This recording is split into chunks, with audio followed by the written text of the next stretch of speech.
Hey, it's Mark, and this is Alter Ego Comics TV for the week of March 24th, 2021. I'm here with my recommendations for new comic book releases that you should check out and when you head out to your local comic shop. I'm also battling a head cold, so apologies for the congestion. And we've got construction going on here in the building, so you may hear some saws and hammers and other things clanging around in the background. So oh well, we're going to get through it. It's another great week for new releases, and we're going to start things off with Stray Dogs, issue number 2. Now, I recommended Stray Dogs issue number 1 when that came out. We sold out here at Alter Ego, but the second printing of Stray Dogs number 1 is also out this week. So if you missed it the first time around, now's the time to jump on board.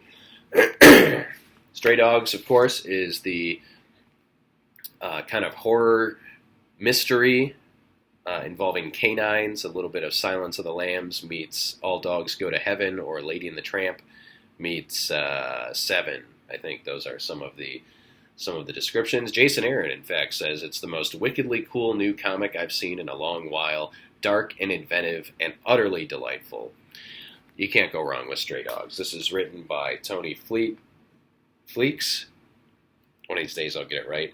And artwork by Trish Forstner. Fantastic, fantastic series. Loving it. And you may have seen last week it was announced that one of Image Comics' free comic book day comics this year will be a copy of Stray Dogs, issue number 1. This is going to be a long episode. I can feel it.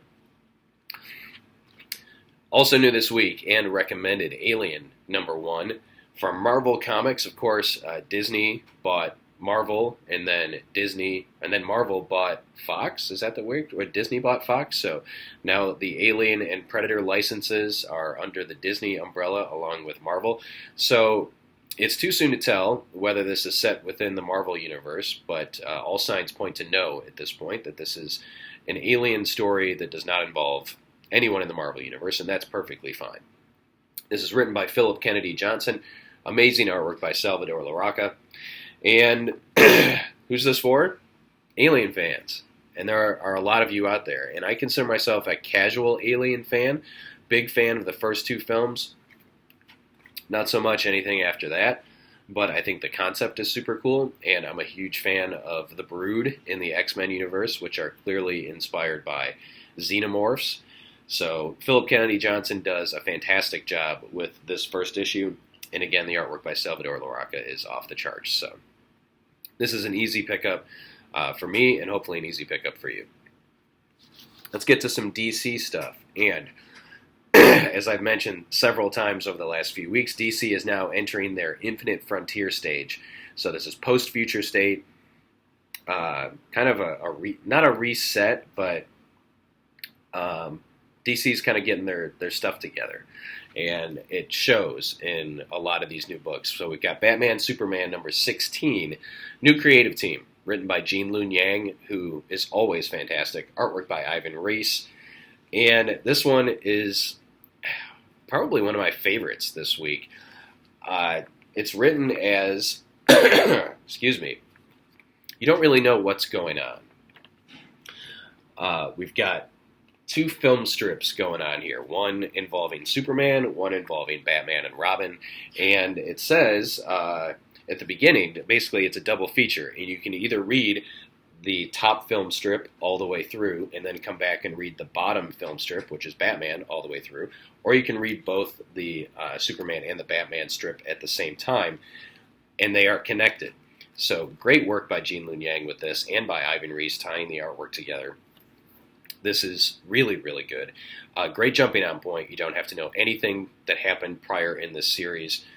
You just have to have kind of a general working knowledge of who Batman, Robin, and Superman are. So that's an easy one. But this is an easy pickup as well. New creative team on Detective Comics as well this week.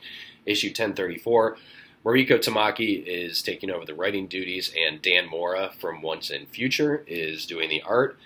Great jumping on point. Bruce Wayne is broke after Joker War. He's now living in an apartment complex. We get to meet his neighbors. And so lots of new supporting characters that I think are going to be interesting down the road, but lots of Batman action and intrigue as well. And fantastic artwork by Dan Mora. So, again, it was an easy pickup, new creative team, killing it on the first issue. Apologies again for the coughing and congestion. Apparently I shouldn't talk today. Teen Titans Academy issue number 1 is out this week, and this is written by, Tim Sheridan, artwork by Rafa Sandoval. Who's it for? Teen Titans fans. 100%. Doesn't matter what type of Titans fan you are, you will dig this. Basically, the original Titans are now running Titans Academy. So we've got a bunch of new, younger heroes, including Billy Batson, alongside the older crew and some kind of middle ground people, the most recent Titans, like Lobo's daughter and some of those other folks. Kid Flash, the Wally West Kid Flash, not the Wally West, whoever the Kid Flash is in DC Comics these days. I don't know. But I was able to pick it up and enjoy it, even though I haven't read Teen Titans in quite a while. And, of course, Red X apparently is a thing from the Young Justice cartoon, perhaps. And we saw Red X make a return in the Future State Teen Titans miniseries. So that thread is kind of continuing here. But, again, I think you'll be able to pick this up and hit the ground running with no problems. I have mentioned several weeks ago that, or at least it may have been out here, it may have just been in the store, that both Marvel and DC are doing an excellent job with anthology books right now.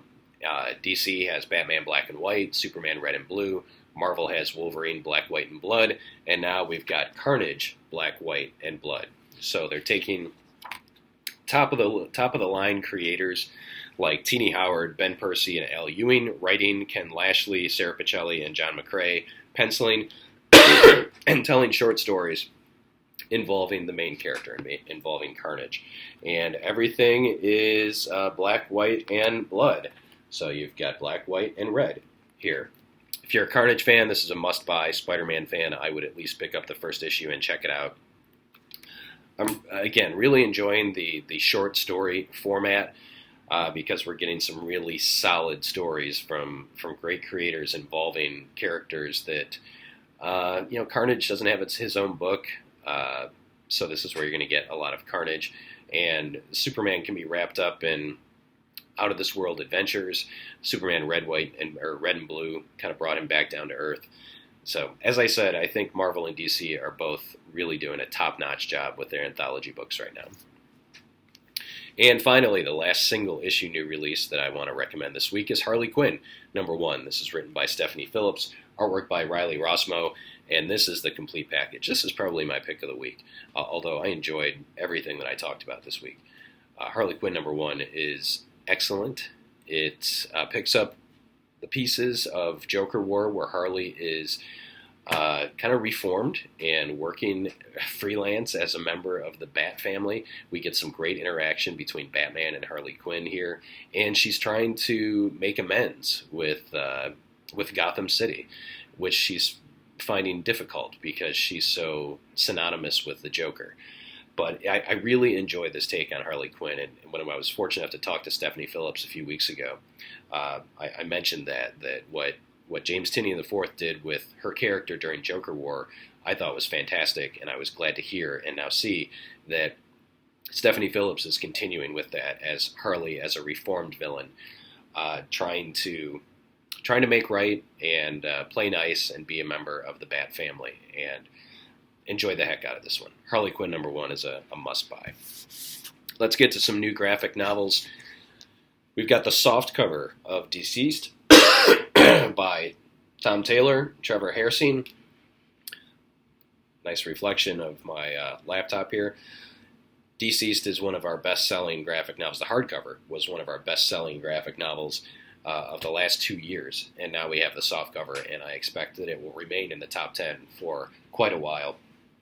Self-contained story that did result in a couple of spin-offs, all of which are excellent, but this is the one that lays the groundwork and sets the stage for what Deceased is. So if you've been holding off on picking up the hardcover, or if you're just hearing about it now, pick up the Deceased trade paperback. One of our favorite new books from Boom Studios, We Only Find Them When They're Dead, is now available in graphic novels. This is the first collection collecting the first 5 issues of We Only Find Them When They're Dead by Al Ewing and Simone DeMeo. Gorgeous, gorgeous artwork in this. Probably the prettiest book on the stands month in and month out. About a kind of a celestial excavating team. A little bit of Firefly, a little bit of the Celestials, but all good. And I'm super happy to have the first volume out, and it's only $9.99, so easy pickup. And finally, Scumbag Volume 1 is out. This is written by Rick Remender with a ton of fantastic artists. Every issue of Scumbag has a different artist, handpicked by Rick Remender. And this is basically, what if the worst person in the world got superpowers and is responsible for saving the world? And that's what you get. So a scumbag gets the powers. We've got some great pull quotes on the back. Kieran Gillen says, "This is bleakly comic. Wrong person gets superpower in a world so grimy the pages are almost sticky." Robert Kirkman says, "I'm all in on this series." Newsarama succeeds in its attempt to squeeze together 70s exploitation and super espionage into one greasy sandwich. Not for the children. This is definitely a mature reader's title. But if you're a fan of Remender's other stuff like Deadly Class and his other grown-up books, highly recommend Scumbag. I'm looking forward to reading that in collected edition. I read issue 1 and then decided to wait for the trade. But also, Eric Powell does an issue in here, the creator of The Goon, and I can't wait to see his work as well. There it is. So Scumbag Volume 1 is out. And again, first volume from Image for $10. You can't go wrong.